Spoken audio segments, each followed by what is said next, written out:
दोस्तों अगर आप एक मिलीनियर बनना चाहते हो और वो भी ऑटो मोड पे, तो इस वीडियो को पूरा देखिएगा। दोस्तों आओ मैं आपको मिलवाता हूँ 3 सहेलियों के साथ, जिनमें से सहेली नंबर 1 का नाम है दीक्षा, नंबर 2 का नाम है दीप्ति और नंबर 3 का नाम है दीपिका। ये तीनों बचपन की सहेलियां हैं और तीनों आपस में हर बात शेयर करती हैं। बात है तब की जब इन तीनों की उम्र थी 15 साल। दीक्षा के पिता एक स्टॉक ब्रोकर थे, जिस कारण उनके कई सारे इन्वेस्टर फ्रेंड भी थे और वो कई बार दीक्षा के पिता से मिलने उनके घर आते रहते थे।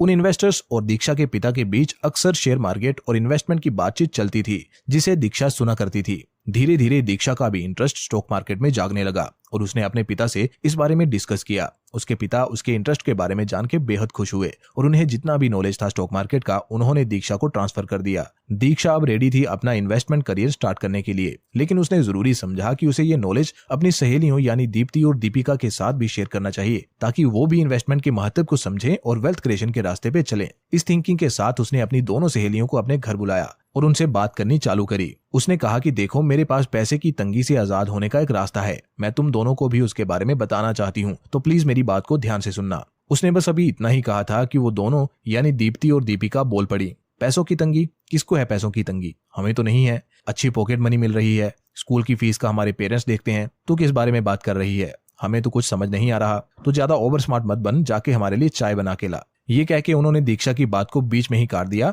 और उसकी इन्वेस्टमेंट वाली बात में कोई इंटरेस्ट नहीं दिखाया। इनफैक्ट उन्होंने दीक्षा को भी डिमोरलाइज किया, ये कह के कि देख, इन सब चक्करों में मत पड़, ये सब बड़े लोगों का काम है, हम अभी बच्चे हैं, हमें ये सब सोचने की जरूरत नहीं है। जब 30-40 साल के हो जाएंगे तब सोचेंगे इन्वेस्टमेंट के बारे में, सो जस्ट चिल। लेकिन दीक्षा नहीं मानी। उसने उन दोनों की बातों को नजरअंदाज किया और इन्वेस्टमेंट के लिए अच्छी अपॉर्चुनिटीज ढूंढने लगी। उसके पिता के दिए ज्ञान और अपनी रिसर्च के अनुसार उसे इंडेक्स फंड में निवेश करना समझदारी का काम लगा। उसने अपनी पॉकेट मनी में से कुछ पैसे बचाना चालू कर दिया। अब क्योंकि उसकी पॉकेट मनी ऑलरेडी कम थी, इसलिए उसे शुरू में थोड़ी दिक्कतें आई, लेकिन उसने इवेंचुअली सॉर्ट आउट कर लिया कि वो कहाँ फालतू के खर्चे कर रही है, जिन्हें अगर वो करना बंद कर दे तो उसकी लाइफ पे भी कोई बुरा प्रभाव नहीं पड़ेगा। इनफैक्ट कुछ अच्छा ही हो रहा था ये सब कट करने से। उसने देखा कि वो अपनी स्कूल कैंटीन में बहुत ज्यादा पैसे खर्च कर रही है, वो भी बेवजह। जैसे कि लंच के अलावा वो डेली स्नैक्स और फास्ट फूड खाती थी, जिसका उसकी हेल्थ पे भी बुरा इफेक्ट था और उसकी जेब पर तो था ही। इसलिए उसने डिसाइड किया कि वो ये सब खाना बंद कर देगी और जो पैसे बचेंगे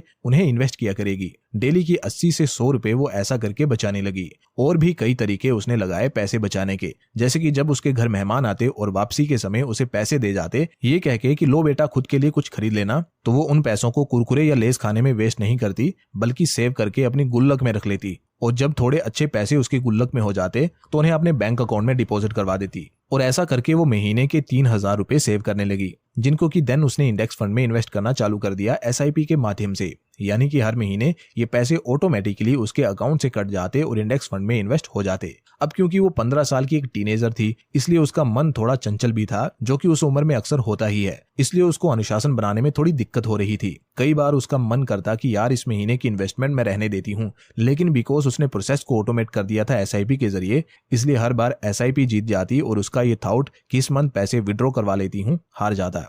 कई सारे अप्स एंड डाउन्स देखते हुए, कई सारे इमोशनल कॉन्फ्लिक्ट्स का सामना करते हुए दीक्षा फाइनली अपने टारगेट तक पहुंची जाती है। उसका टारगेट था कि वो सिर्फ 5 सालों तक मेहनत करेगी, अनुशासन के साथ इन्वेस्ट करेगी और जब सब लोग दौड़ लगा रहे होंगे पैसों के पीछे, तब मैं पैसे की चिंता छोड़ दूंगी और पैसे को खुद व खुद ग्रो होने के लिए छोड़ दूंगी। और उसने वैसा ही किया। 5 साल तक एक्टिवली निवेश किया SIP के माध्यम से और जब वो 20 की हो गई तब उसने फर्दर इन्वेस्ट करना छोड़ दिया। अब तक दीक्षा की जॉब लग चुकी थी और दीप्ति और दीपिका की भी, लेकिन तीनों की क्वालिटी ऑफ लाइफ में बड़ा फर्क था। दीप्ति और दीपिका जब भी बात करती तो इसी बारे में बात करती कि यार इस महीने तो बोनस भी मिला था, लेकिन फिर भी बैंक अकाउंट में तो बैलेंस बस 500 ही रिफ्लेक्ट कर रहा है।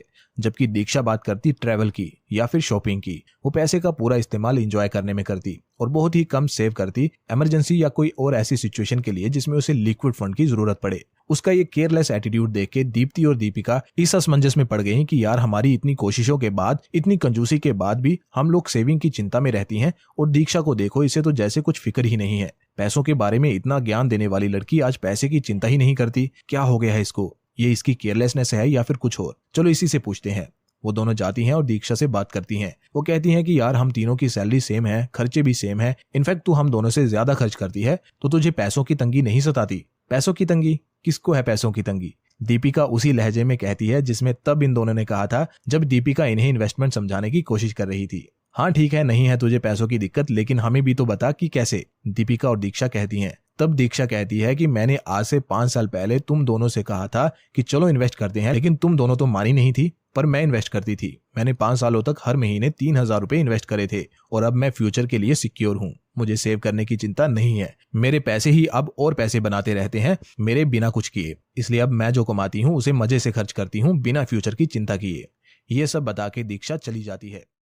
दीप्ति और दीपिका फिर आपस में डिस्कस करने लग जाते हैं। दीप्ति कहती है कि यार दीक्षा तो बहुत होशियार निकली, ये ठीक कहती थी यार, तब हम ही पागल थी जो इसकी बात नहीं मानी। चलो कोई बात नहीं, देर आए दुरुस्त आए, हम अब स्टार्ट कर देते हैं। इस पे दीपिका कहने लगी, यार देखो मुझे नहीं लगता ये सही है। एक तो स्टॉक मार्केट रिस्की बहुत होती है और दूसरा दीक्षा ने 5 साल पहले स्टार्ट किया था, तब हो सकता है उसकी किस्मत अच्छी हो, लेकिन अब मौका हाथ से निकल चुका है, हम लेट हो चुकी हैं। और दीपिका ने इन्वेस्ट करने के आइडिया को ड्रॉप कर दिया। लेकिन दीप्ति ने कहा कि नहीं, मैं तो इन्वेस्ट करूंगी और दीक्षा से ज्यादा लंबे समय तक करूंगी और दीपिका को गलत प्रूव कर दूंगी। दीप्ति ने पूरे 7 साल तक सेम 3,000 की मंथली SIP लगाई और उसके बाद उसने भी इन्वेस्ट करना छोड़ दिया। अब ये तीनों 27 साल की हो चुकी हैं, तीनों की शादियां हो चुकी हैं, लेकिन अगेन अभी भी तीनों की मनोदशा डिफरेंट है। दीक्षा और दीप्ति अब टेंशन फ्री रहती हैं फ्यूचर के बारे में, जबकि दीपिका को चिंता सताने लगी है कि आगे चल के उसके बच्चे होंगे, फिर उनकी एजुकेशन का खर्चा। इतनी महंगाई के जमाने में अकेले मेरे हस्बैंड सारा बोझ कैसे उठाएंगे? वो पहले ही बहुत चिड़चिड़े रहते हैं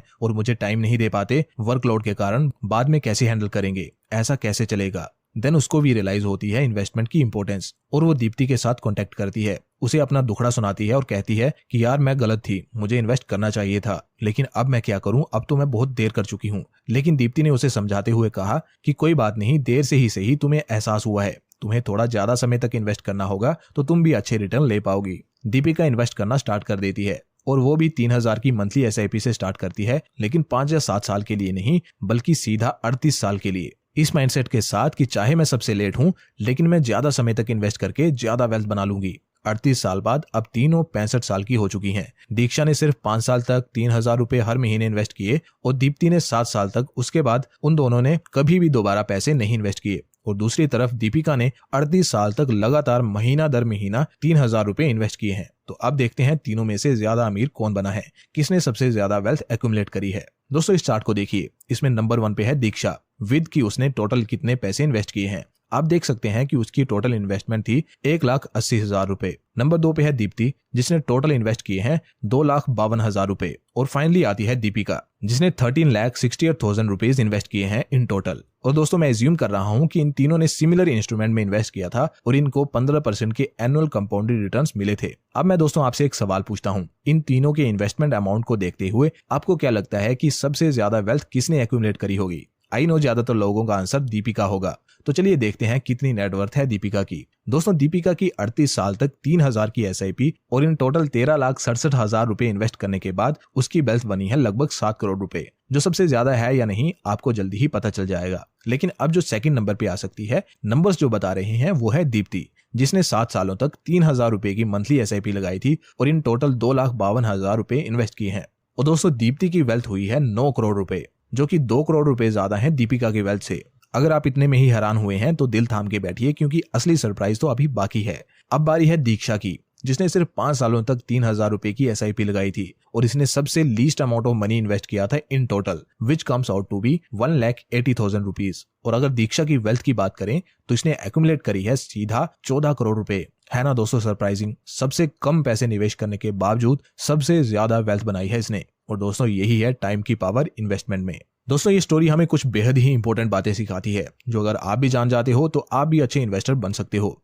नंबर 1, जितना जल्दी हो सके इन्वेस्ट करना स्टार्ट कर दो। एक इंसान जो जल्दी स्टार्ट करता है चाहे छोटे अमाउंट से, हमेशा 2 कदम आगे रहेगा उससे जो लेट स्टार्ट करता है चाहे फिर बड़े अमाउंट को इन्वेस्ट क्यों ना करे। नंबर 2, प्रोसेस को ऑटोमेट करें और कंपाउंडिंग की पावर को समझें। जैसे दीक्षा ने कंपाउंडिंग की वर्किंग को समझ लिया था, इसलिए उसे पता था कि उसे सिर्फ 5 सालों तक ही इन्वेस्ट करने की जरूरत है, उसके बाद कंपाउंडिंग खुद व खुद सब संभाल लेगी। और दोस्तों दूसरा, 5 साल भी एक ठीक ठाक बड़ा टाइम पीरियड है। मैक्सिमम लोग इतने टाइम पीरियड के लिए भी अनुशासन नहीं बना पाते, इसलिए SIP के जरिए प्रोसेस को ऑटोमेट कर दो ताकि आपको अनुशासन रखना ही ना पड़े। बिकॉज मशीन्स को नहीं पता कि आप कैसा फील कर रहे हो, उसको बस जो कमांड दी जाएगी उसे फॉलो करेगी। जबकि इंसानों के वक्त वक्त पे मूड स्विंग्स होते रहते हैं, इसलिए टेक्नोलॉजी का सहारा लीजिए और SIP जैसे अच्छे टूल्स का बेनिफिट उठाइए। Last but not the least, learn करिए।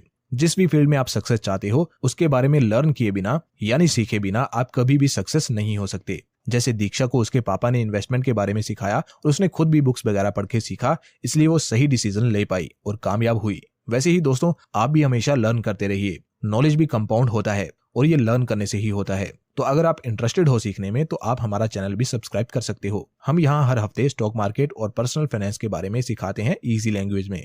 तो दोस्तों, अगर आपको वीडियो अच्छी लगी है तो आप वीडियो को लाइक कर सकते हैं और उनके साथ शेयर कर सकते हैं जिन्हें इसकी जरूरत है।